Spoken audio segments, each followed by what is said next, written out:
자, 기본서는 436쪽, 합격서는 136쪽입니다. 부동산 개발 부분으로 들어가는데요. 역시 이 파트는 약간의 출제 비중이 있습니다.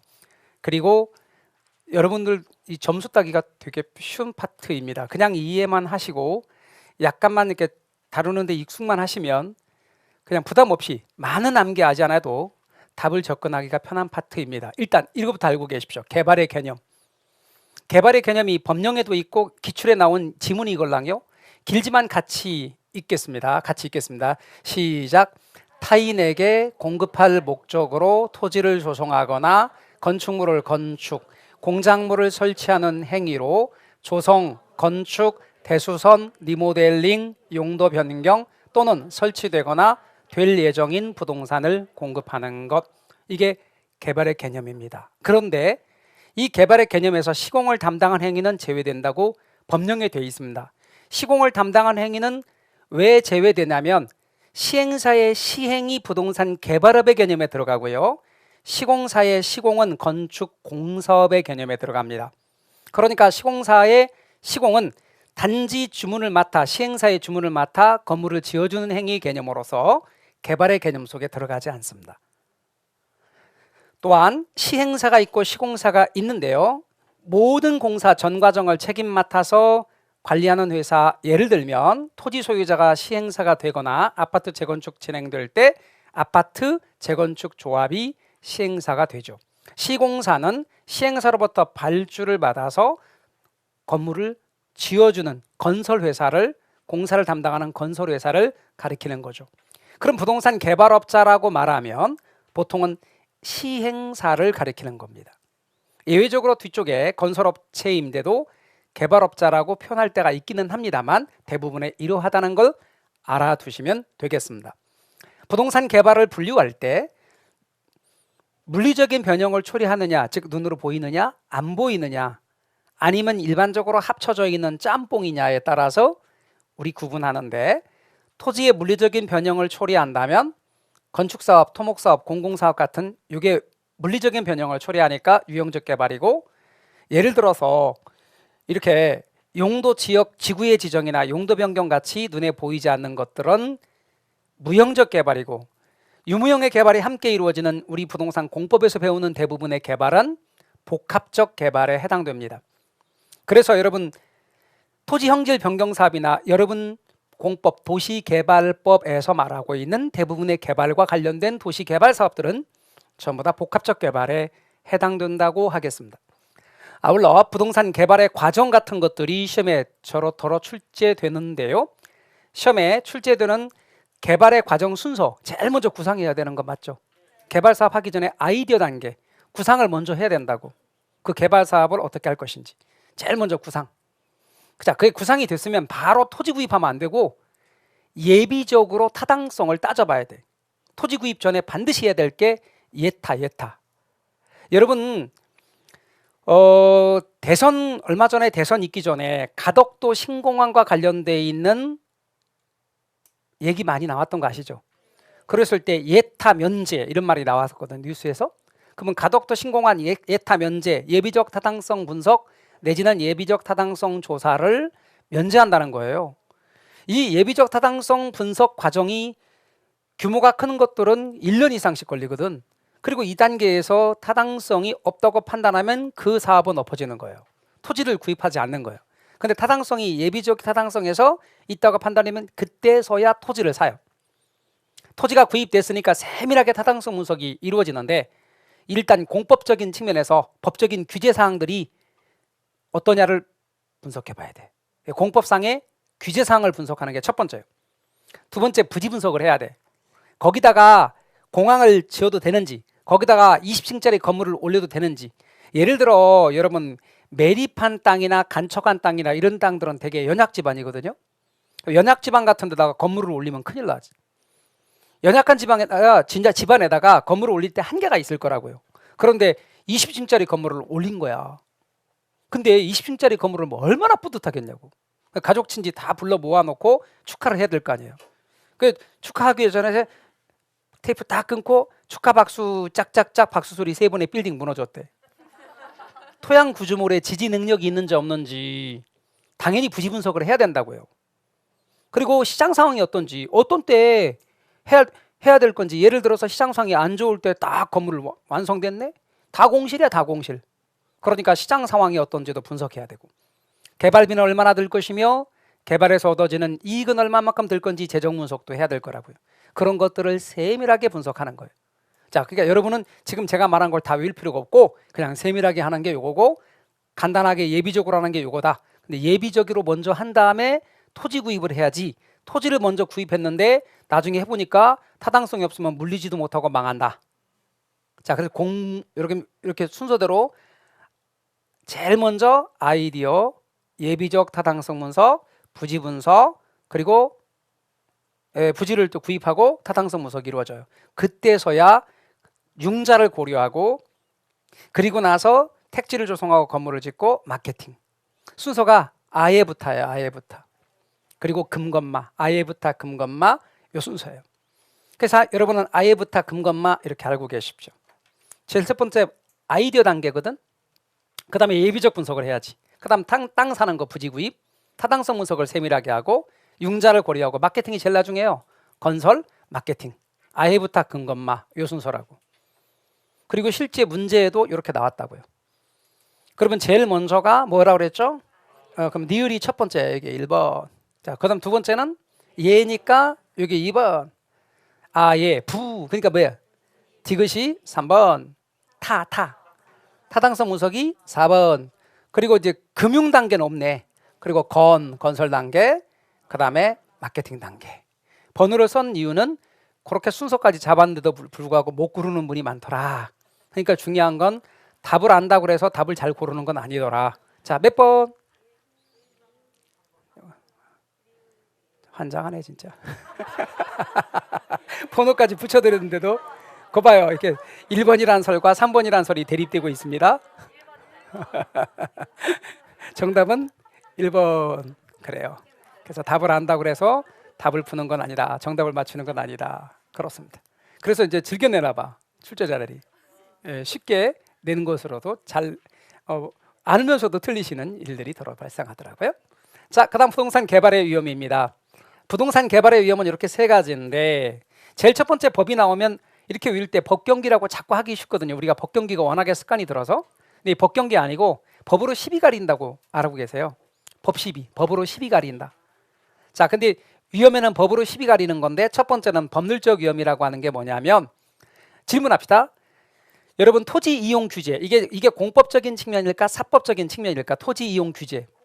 여러분, 이렇게 표현을 해. 보통 우리가 갖다 단어를 붙일 때 공법상에는 규제라는 단어를 붙이고 사법상에는 제한이라는 단어를 붙여요. 민법상 규제라는 말은 없어. 사법상에는 제한 그렇게 표현한다고. 공법상에는 규제 이런 말을 표현하고. 그러니까 토지용 규제는 그냥 봐도 이런 토지용 규제는 공법적인 측면이라고 이렇게. 그 대신 소유권 관계 이런 것들은 사법적인 측면이지. 근데 이걸 바꿔서 냈었거든 시험에 두 개를. 금방 저런 건 구분할지 알죠. 그럼 틀린 거라고 바꾸면. 자, 그러면 이런 법적인 측면에서 오는 위험을 줄이는 방법은 뭐냐면 이런 거예요. 봐봐요. 자, 먼저 갑이라는 시장이 서울시장이었어. 근데 갑이라는 시장이 임기 마치고 을이라는 사람이 시장으로 다시 이제 을이라는 사람이 당선이 됐네. 근데 갑이라는 사람이 시장이었을 때 세웠던 정책들을 을이라는 사람이 뒤집어. 그러면 갑이라는 사람이 시장이었을 때 세웠던 정책을 믿고 부동산 개발을 했는데 을이 뒤집으면 그 사람은 부동산 개발업자한테는 위험으로 다가오죠? 그래요.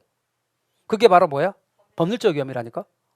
그러니까 이런 걸 줄이는 방법은 이용계획이 확정된 토지를 구입하면 법률적 위험이 줄어들 것이다. 비록 좀 더 비싸겠지만 법률적 위험보다 나을 것이다. 그 다음에 여러분, 시장은 여러분 끊임없이 변동하지. 2년 전만 하더라도 부동산 경기가 안 좋을 거라고 전문가들은 예측은 했지만 이만큼까지 안 좋을 거라고 그 느낌으로 왔었나? 모른다는 거지. 그러니까 이런 시장은 끊임없이 변한단 말이에요. 불확실성. 지금은 암울하고 되게 안 좋지만 또 언제 그랬냐는 듯이 부동산 경기가 좋아지면서 그때 땄어야 되는데 지금 돈 벌어야 되는데 지금 다시 또 학원 다니고 있네. 이런 분도 있다니까. 모른다니까. 그래서 부동산 시장은 끊임없이 변하니까요. 그래서 시장을 들여다보고 시장을 연구하고 시장성을 연구해야 위험을 줄일 수 있다. 비용 위험은 여러분 이런 거예요. 내가 예상했던 비용보다 많이 나오는 거예요. 그 비용, 그래서 개발 사업을 하는데 예상했던 비용이 50억인데 예상했던 비용이 50억인데 그보다 많이 나와서 70억, 80억의 비용이 나오면 개발 사업이 실패할 수 있겠죠? 어떤 경우에 그럴까? 개발의 기간이 예상보다 길어진다든지, 아니면 예기치 못한 인플레이션이 나타난다든지, 아니면 개발 사업하는 과정에서 전혀 고려하지 않았던 안반층 같은 게 나타난다든지, 전부 다 비용 위험을 증가시키죠. 그럼 이런 거 줄이는 방법은 최대 가격 보증 계약 같은 걸 맺는 거예요. 이거는 개발업자하고 시공사 사이에 맺는 계약인데요. 일정 금액까지는 개발업자가 비용을 부담하기로 하는 거예요. 50억이라고 계약에 체결됐다가 치면 50억까지는 무조건 개발업자가 비용을 부담하기로 하고 50억을 넘은 부분에 대해서는 시공사가 비용을 부담하기로 하는 거죠.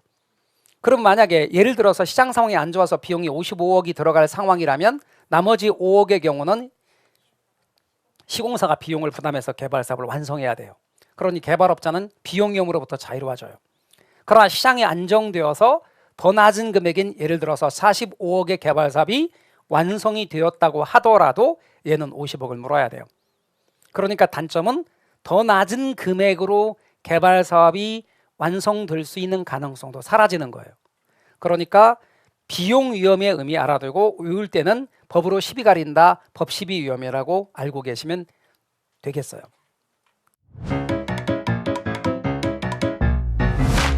에듀윌 유료 회원만의 남다른 서비스.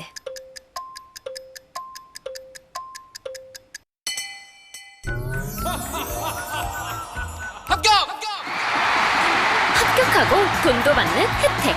오직 에듀윌 유료 회원에게만. 에듀윌. 무료 합격! 그다음 부동산 개발의 타당성 분석인데요. 개발업자가 서울에 강남에 어떤 걸 계획하냐면 오피스텔 사업을 계획하고 있거든요. 그래서 계획하고 있는 개발 사업이 서울에 강남에 오피스텔 사업을 계획하고 있어요. 그 계획하고 있는 사업이 이 투자자가 거기다 돈을 쏟아붓는 금액이 있을 거고 그 개발 사업 기간 동안에 기간이 2년이면 2년 동안에 할 수 있는 또 다른 일들도 있을 텐데 그거 하지 못하고 그거 개발 사업에 집중했단 말이에요. 그럼 자, 개발 사업에 쏟아붓는 돈 100억. 그 다음에 2년 동안에 딴 거 하지 못하는 재반 비용까지 플러스.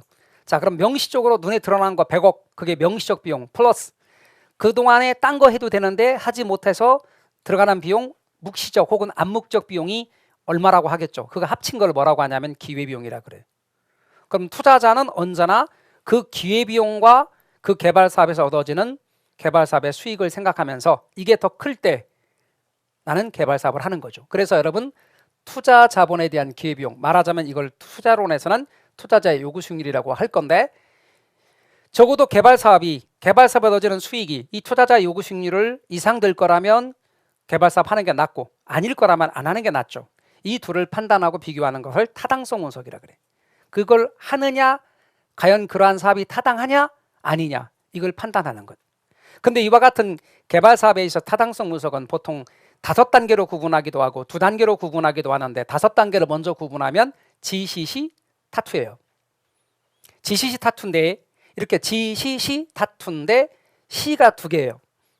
일부러 지시성 타투라고 안 해요. GCC 타투인데 둘 다 시장, 하나는 시장성인데 2글자가 먼저예요.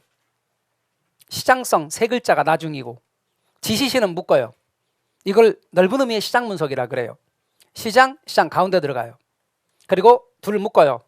경제성 분석이라 그래요. 그러니까 다시 말하면 타당성 분석을 5수로 구분하면 GCC 타투고 둘로 구분하면 시장 분석과 경제성 분석으로 구분해요. 단어가 같아요. 넓은 의미의 시장 분석이 있고 좁은 의미의 시장 분석이 있어요. 넓은 의미의 타당성 분석이 있고 좁은 의미의 타당성 분석이 있어요. 결론부터 말씀드려요. 1, 2, 3, 4에 객관식 시험 문제가 나왔는데 이게 1번이에요. 1번에 쫙 나와 있고 이게 2번에 나와 있고 이게 3번에 나와 있대. 그럴 때는 시장성 분석이 그리고 시장 분석이 좁은 의미, 여기 시장 분석은 좁은 의미로 사용하고 있는 거예요. 이렇게 같이 쓸 때는. 근데 아무런 말 없이 시장 분석이란 말이 나오면 일단 넓은 의미로 보시면 돼요. 자, 선택지의 내용을 보니까 4번에 타당성 분석이 있고 5번에 투자 분석이 나와 있어요.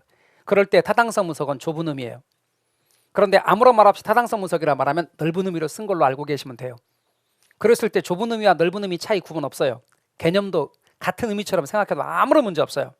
그 다음 방금 말씀드렸던 이 지역경제 분석은요, 개발업자 갑돌이가 어디에서 개발사업 하려면 강남구에서 한다고 합시다. 그럼 강남구를 일단 따져봐야지. 강남구의 인구, 통계를 통해서 강남구의 인구, 사시는 분들의 소득 수준, 그 다음에 고용 상태, 그 다음에 교통, 이런 것들을 거시적으로 살펴봐. 근데 이런 것들은 지금 제가 나열한 거 있죠. 강남구의 인구, 소득 수준, 고용 상태, 교통은 오피스텔만 영향을 미치는 게 아니라 모든 부동산에 다 영향을 미치겠죠. 이렇게 일단 모든 부동산에 영향을 미치는 요인들을 분석해. 그 다음 할 일은 특정 부동산, 개발하고자 하는 오피스텔, 개발하고자 하는 부동산이 오피스텔이니까 오피스텔의 수요와 공급을 분석해봐요. 여러분, 수요가 많으면 개발사업 할 만해요. 근데 공급이 많으면요, 내가 지금 오피스텔 사업을 하려고 하는데 다른 오피스텔의 공급이 많으면요, 안 하는 게 좋아. 그래서 여러분, 수요와 공급을 분석해요. 이때 수요와 공급을 분석할 때 하는 과정 속에서 시장을 구분할 때 시장 차별화라는 말과 시장 세분화라는 단어를 좀 구분할 줄 알아야 돼요. 시장 차별화와 시장 세분화가 있는데 물건 따라 구분하는 게 차별화고 사람 따라 구분하는 게 세분화예요. 외울 때는 사람은 차별하지 않는다라고 기억하시면 돼요.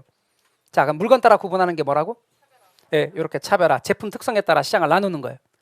그 다음에 수요자 특성, 소비자 특성 또는 고객 특성, 사람 따라서 시장을 나누는 건 세분화. 이렇게 해서 시장을 분석해 보는 거예요. 그래서 앞으로 시장 차별화와 세분화를 이야기할 때 외울 때는 사람은 차별이요? 아니요? 사람은 차별이 아니야. 그러니까 차별은 물건이고 사람은 세분이고.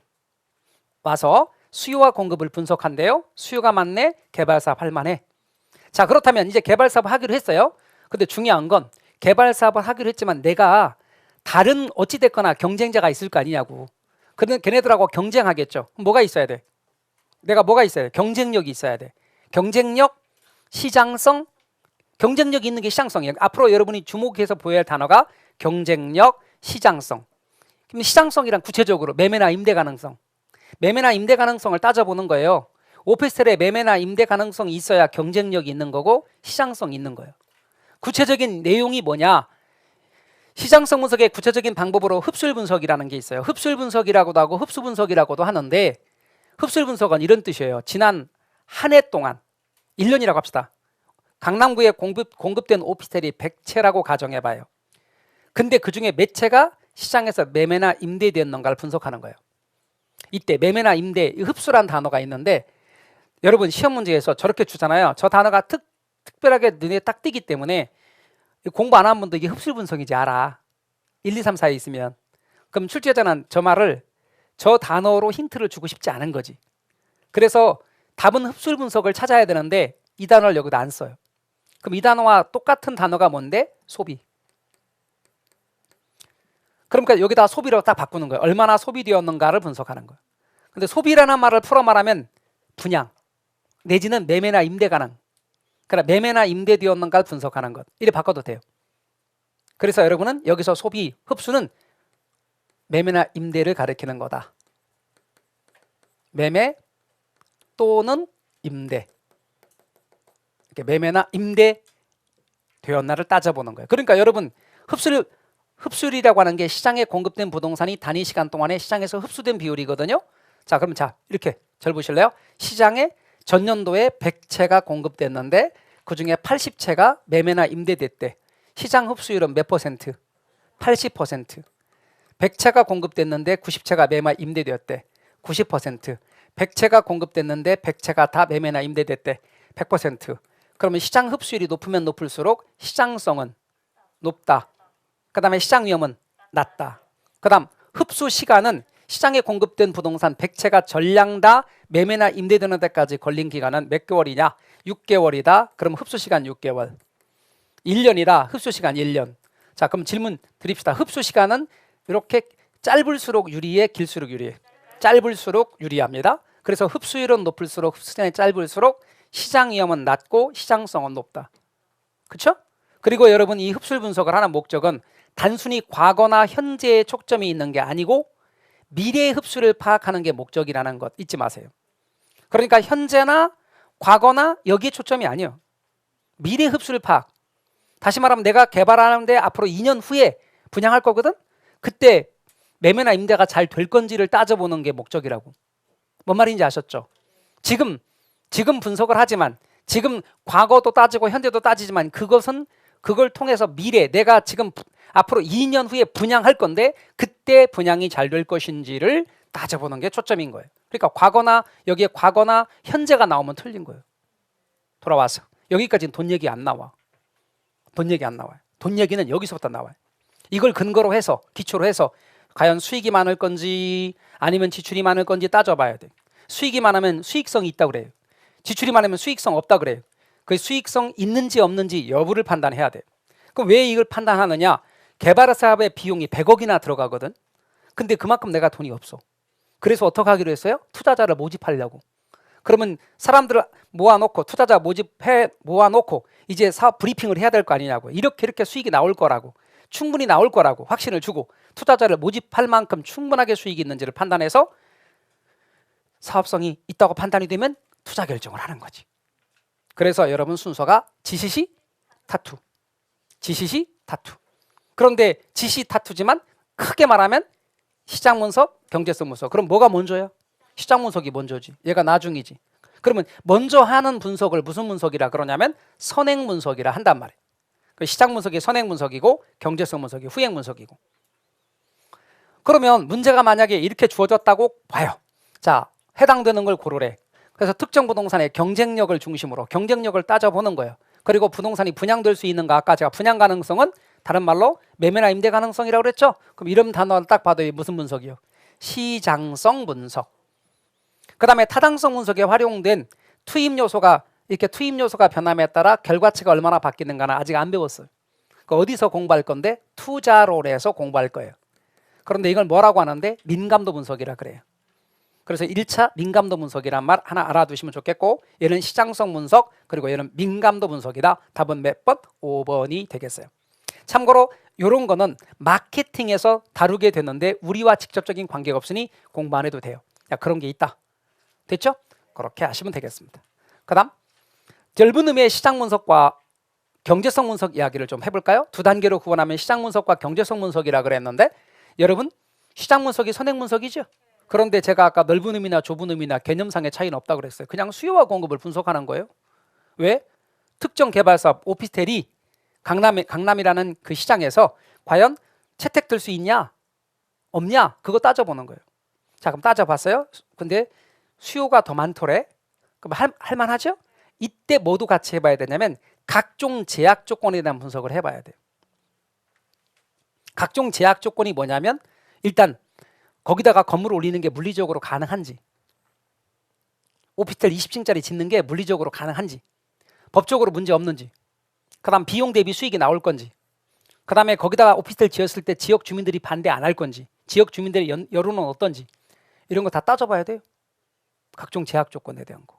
그 다음 이런 시장 분석을 하는 목적은 최종적으로 경제성 분석을 하기 위해서 자료와 정보를 수집하는 거예요. 그리고 나서 자료와 정보, 모든 정보를 제공하고, 이때 그 시장 분석의 역할은 첫 번째는 이렇게 용지를 선정하는, 용지 선정으로 해서 시장 분석이 이루어질 수도 있고, 이거 입지론이죠. 그 다음에 용도를 선정하기 위해서 하는 건 적지론이라 그랬죠. 그렇게 용지 선정이나 용도 선정으로 해서 시장 분석이 행해질 수도 있고, 그 다음 어떤 사람이 여유 자금을 갖고 투자할 곳을 찾고 있는 투자자를 위해서도 시장 분석이 이루어질 수 있고, 옛날에 계획됐던 사업인데 시간이 지난 지금 시점에서 다시 한번 검토해보는 사후 검증을 위해서 그 개발 사업을 다시 한번 검토해보는, 현 시장에도 괜찮은지를 검토해보는 차원에서도 시장 분석은 행해질 수 있습니다. 그러니까 암기사항이 아니고, 시장 분석은 용지 선정을 위해서 할 수도 있고, 용도 선정을 위해서 할 수도 있고, 투자할 걸 찾고 있는 사람을 위해서 할 수도 있고, 10년 전에 검토됐던 사업이 여전히 현 시장에서도 맞는지를 알아보기 위해서 할 수도 있고, 그런 뜻입니다. 경제성 분석은 언제나 돈 얘기입니다. 그래서 수익성 여부를 판단해서 투자 결정을 하는 것을 말하는데, 여러분이 보셨을 때 이런 단어 수익성 내지는 투자 결정 나오면 무조건 경제성 분석인데, 제가 좀 더 직접적이고 구체적인 단어를 제시해 보겠습니다. 여러분 순영업소득 이 말 단어가 나오면 시장 분석이겠다, 경제성 분석이겠다?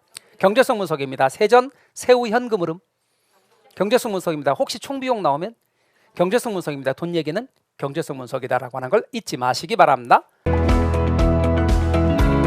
직장 다니면서 시험 합격하기가 쉽지 않아요. 혼자 공부하면 물어볼 데도 없고 에듀윌 유료 회원은 평일 야간에도 심지어 주말에도 밀착 관리를 해주니까 의지가 많이 됐어요. 에듀윌은 합격의 지름길입니다. 또 갈게요. 틀린 걸 고르랍니다. 여러분 민감도 분석 아까도 나왔죠? 민감도 분석은 투자론에서 앞으로 할 겁니다. 시장에 공급된 부동산이 시장에서 일정 기간 동안 소비와 똑같은 단어가 아까 뭐라고 그랬죠? 흡수. 일부러 살짝 바꿨지 이렇게. 흡수된 비율을 조사하여 해당 부동산 시장의 추세를 파악하는 건 흡수율 분석입니다. 그러니 1번 땡. 민감도 분석은 나중에 설명드린다 그랬습니다. 이번의 시장 분석은 특정 부동산에 관련된 시장의 수요 공급 상황을 분석하는 것이며 2번 시장 분석, 3번 시장성 분석 이렇게 나온 거 보니까 넓은 의미, 좁은 의미, 좁은 의미. 근데 넓은 의미처럼 이해하셔도 다 푸는데 아무 지장 없고 세 번째 시장성 분석은 부동산이 현재나 미래의 시장 상황에서 매매 또는 임대될 수 있는 가능성을 분석하는 것, 그게 시장성. 예비적 타당성 분석은 예타인데 계략적으로 개발 사업에 예상되는 수익과 비용을 계략적으로 나오면 예비적 타당성 분석입니다. 그리고 인근 지역에 대한 지역 분석을 해보는 건데 부동산 개발에 영향을 미치는 환경 요소라든가 이 현황이나 전망 이런 걸 분석하는 것이 거기 오피스텔 사업이 괜찮은지를 따져보는 인근 지역 분석에 해당되겠습니다. 참고로 하시면 됩니다. 정답은 1번. 이렇게 나왔습니다. 19회 얘기입니다. 옳은 걸로 묶인 거요. 시장성 분석은 개발된 부동산이 사실 정확하게 표현하면 개발하게 될 부동산입니다만 부동산이 현재나 미래의 시장 상황에서 매매나 임대될 수 있는 가능성 조사하는 거 맞습니다. 맞고 두 번째 개발 사업에 대한 타당성 분석의 결과가 똑같은 결과로 나왔어요. 동일한 결과로 나왔어도 어떤 개발업자는 채택될 수 있고 어떤 개발업자는 채택하지 않을 수도 있는 겁니다. 투자자에 따라서 달라집니다. 개발업자에 따라서 맞고 여러분 흡수율 분석의 궁극적인 목적은 이렇게 과거 현재가 아닙니다. 미래 흡수율 파악이 목적이므로 디귿은 X. 그다음 니을의 개발 사업에 있어서 법적 위험은 자 토지용 규제는 토지용 규제는 사법적인 측면, 공법적인 측면, 규제 나오면 공법적인 측면입니다. 그리고 소유권 관계가 사법적인 측면이므로 니을은 틀렸고 그 다음에 미음의 개발의 단계 중에 예비적 타당성 분석 예타는 개발 사업에 예상되는 수익과 비용을 계략적으로 분석하는 게 예비적 타당성 분석입니다. 맞고 그러니까 정답은 3번. 근데요 이런 문제 나오면 이렇게 풀지 마세요. 저는 내용을 아니까 정확하게 이렇게 딱딱 체킹해서 딱 답을 고를 수 있는데 여러분의 경우는 어떤 일이 발생하냐면 여기서 답을 체킹했거든요. 이놈이 없어 여기에. 그러면 이제 그다음부터 멘붕이라는 게 와요. 한번 무너지면. 그러니까 이렇게 풀지 마요. 그럼 이런 문제 푸는 방법을 알려드리면 가장 눈에 싹 들어오는 것들을 첫 번째로 고르는 거야. 언제나 강조했던 것처럼 흡수율 분석에서는 이런 단어 나오면 안 된다 그랬잖아. 그럼 디귿 나온 걸 제껴 일단. 그래서 디귿 제끼고 그다음 제끼고 그다음 제끼고 그럼 답은 3번 아니면 4번인데 니을은 하지 마. 읽지 마. 그러면 설마 기억이나 미음이나 니을 중에 모르는 게 한 개도 없겠어? 기억 읽었네. 맞네? 그럼 답 3번이고 다시 요거는 넘기고 그 다음에 또 니을로 갔어. 니을로 갔는데 틀렸네? 그러면 답은 4번은 아니고 답이 저절로 잡히죠. 그렇게 가는 거예요. 그래서 여러분 그런 걸 제거하면서 가는 거니까 소거라고 그러거든. 소거한다 그래. 소거법. 그래서 이렇게 답을 고르는 요령 중에 지워가면서 하는 소거법을 사용하시면 아주 정확하면서도 빠르게 답을 할 수가 있어요. 이런 요령 앞으로 계속해서 연습할게요. 그 다음 부동산 개발의 형태에 의한 분류로서 신개발이 있고 재개발이 있어요. 신개발은 말 그대로 새롭게 개발하는 거예요. 전혀 우일락하지 마요. 전혀 이용되지 않았던 부동산이나 이용되고 있던 부동산을 기존과 다른 새로운 형태의 개발하는 게 신개발이라면 재개발은 기존의 어떤 용도로 활용되고 있던 부동산이 노후되거나 낙후되어 효율성이 극히 떨어진 경우 새로운 방법으로 개발해서 효율성을 높이는 일련의 활동을 가리키는데 여러분 정비법에서 재건축과 재개발에 대해서 공부하시죠? 그러면 기반시설이 양호한데 노후 불량주택들이 있으면 떨궈내고 다시 짓는 건 재건축이고 기반시설 자체가 안 좋아서 전체 기반시설부터 다시 하고 다시 짓는 거는 재개발이고 정비법에 여러분이 그 두 개를 구분할 줄 아시게 됩니다. 그러나 일반적인 신개발과 재개발의 개념은 이렇다는 거. 학문적인 측면에서 그렇고요. 그건 정비법에서 구분하는 개념이고요. 그 다음에 시행 방법에 따라 구분할 때 보, 수, 개, 철이 있습니다.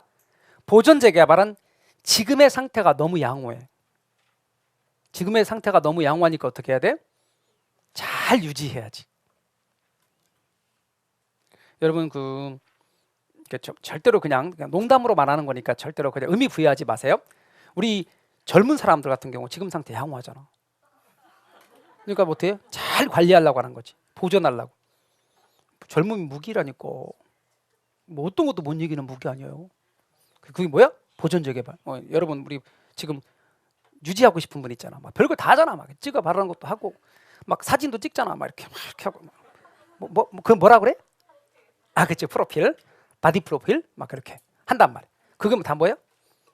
지금이 제일 아름다울 때다. 이렇게 생각하시면서 하시는 거지. 그게 뭐야? 사전에 노후 불량화 진행을 막기 위한 선진국의 신도시형이 택하는 방식입니다. 가장 소극적인 형태입니다. 그 다음에 여러분 수복 재개발이 뭐냐면요, 노후 불량화 요인만 제거하는 겁니다. 사람으로 치면 일종의 주름살 제거 수술에 해당된다 보겠습니다. 근데 여러분 그 꽃보다 할배 아시죠? 거기에 나오는 도시들, 역사가 오래된 선진국의 도시들 여행하는 거 보셨죠? 언제 저런 데 가보지 싶은데 그거 수복 재개발입니다. 여러분 안내 일기에 나왔던, 그래서 그 안내가 피신했던 그 건물이 지금도 있는 거 아십니까? 그리고 그 사진에 옛날에 그 찍었던 사진하고 비교해 보면 거의 똑같이 있습니다. 그게 뭐예요? 수복 재개발입니다. 대부분의 시설을 그대로 보존하면서 노후 불량화 요인만 제거. 그래서 여러분은 앞으로 꽃보다 할배 내지는 안내 일기는 수복 재개발입니다.